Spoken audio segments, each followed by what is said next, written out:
जय श्री श्याम, जय श्री राम, राधे राधे सभी भाई बहनों को। तो आज एक बार और उपस्थित हुए हैं बजरंगबली महाराज की कहानी के साथ। तो एक शहर में माता पिता और उनकी बेटी रहते थे। उनका एक छोटा सा घर था। उस घर में एक कमरा नीचे और ऊपर, दूसरा जो ऊपर वाला कमरा था हमेशा खाली रहता था। क्योंकि उनके कोई भी भाई नहीं था बिटिया के, तो हनुमान जी को ही वो अपना भाई मानती थी। किसी कारणवश उनके ऊपर कर्जा बढ़ रहा था, जिससे उनको काफ़ी कुछ सुनने को मिलता था। एक दिन माता पिता के दिमाग में ये ख्याल आया कि काश उनका भी कोई पुत्र होता। माता पिता दोनों को ये लगने लगा कि कोई बात नहीं, चलिए हम बजरंगबली महाराज को ही अपना पुत्र मान लेते हैं।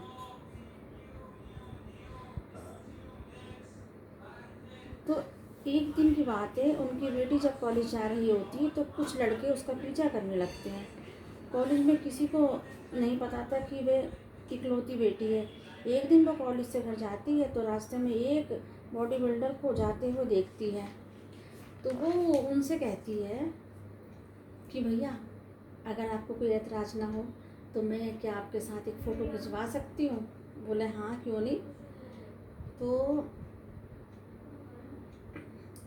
वो फ़ोटो सेल्फी ले लेती है ना। तो उसके बाद अगले दिन अपने दोस्तों को दिखाती है कि देखो, ये मेरा भाई है।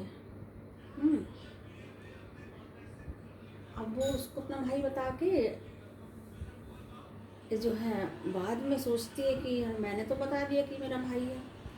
कल अगर किसी को पता लगता है मेरा कोई भाई नहीं है तो बहुत समस्या खड़ी हो जाएगी। अब हद तो तब होती है जब वो लड़का जो लड़के पीछा करते थे ना, एक दिन उसका पीछा करते करते उसके घर तक पहुंच जाते हैं। तो अब भाई घर तक तो वो पहुंच जाते हैं। उसके बाद में उस लड़की को बहुत घबराहट होती है, बहुत ज़्यादा घबराहट होती है। तब वो लड़की बजरंगबली से बोली कि आप ही मेरी रक्षा करो। तब मंगलवार के दिन दरवाजे पे वो देखती है कि कोई आता है और उनका गेट बजाता है।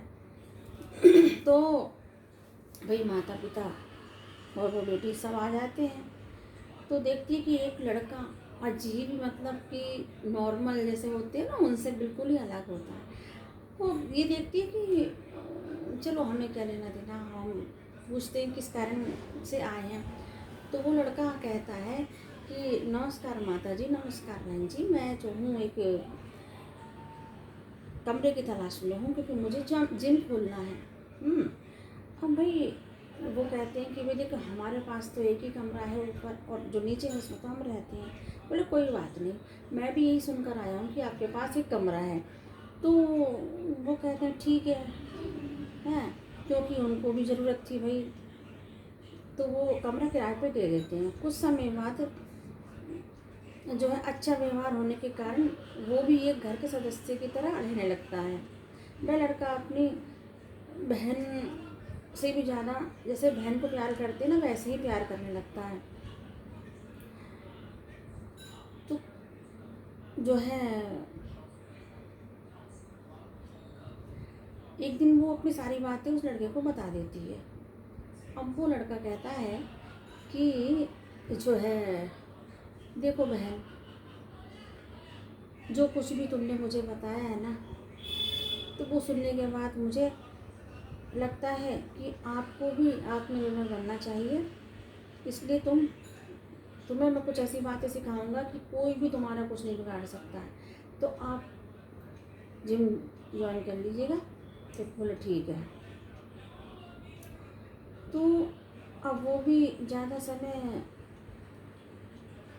भैया उसके पास रहता नहीं है, कम समय रहता है क्योंकि कॉलेज भी जाती है, घर का भी भाई काम करना होता है।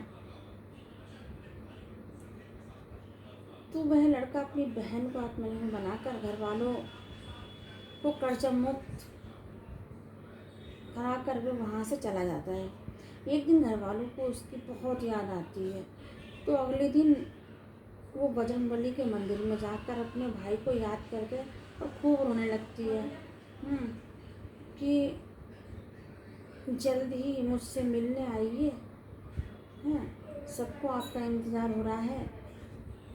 और वो लड़का कौन था जो रात हमारे यहाँ आया और इतना हमें प्यार जता के वो चला गया, कुछ तो मुझे बताइएगा। और मुझे तो लग रहा है कि शायद वो आप ही हैं। तो उसी रात बजरंगबली महाराज, मंगलवार के दिन बजरंगबली महाराज जाते हैं और उसको सपने में कहते हैं, अरे मेरी प्यारी बहन, वो मैं ही तो हूँ, तूने मुझे पहचाना ही नहीं है। और मैं पहले भी तुम सबके साथ था और आज भी तुम सबके साथ हूँ, हमेशा आपके साथ रहूँगा। तो मेरे बजरंगबली महाराज ऐसे हैं कि जो सच्चे मन से कहते हैं ना, साक्षात धरती पर आज भी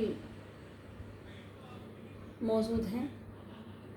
और क्योंकि वही हम भी सुंदरकांड करते हैं तो हमें भी जो है बहुत भक्ति है उनके प्रति। और सही में सच बता रही हूँ, जब मैं सुंदरकांड का पाठ करने बैठती हूँ ना, पता ही नहीं लगता कि वो मतलब पाठ कौन पढ़ रहा है, कुछ भी पता नहीं लगता समय का। तो भाई उस बिटिया को देखिएगा, भाई की तरह, भाई देखिए भाई बन के रहे, कितनी सौभाग्यशाली है वो बेटी। आज भी वो लोग, उन लोगों की जो भक्ति है ना और भी बढ़ गई है। और वो आज भी इतनी बूढ़ी हो चुकी है वो लड़की, भाई बूढ़ी हो चुकी है तब भी वो राखी बांधती है, हनुमान जी की राखी बांधती है। तो कहते हैं ना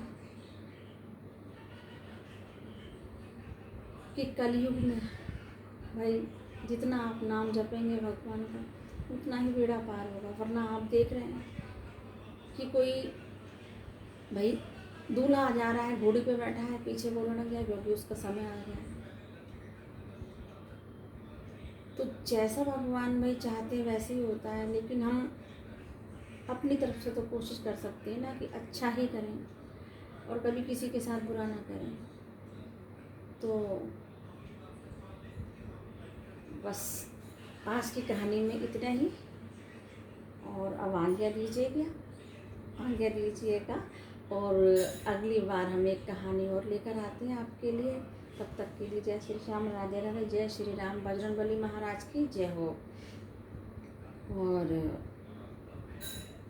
भाई अपना अनुभव भी बताना है आपको, जब प्रभु की इच्छा होगी तभी बताएंगे ना। तो नीलम शर्मा को आज्ञा दीजिएगा। जय श्री श्याम, राधे राधे।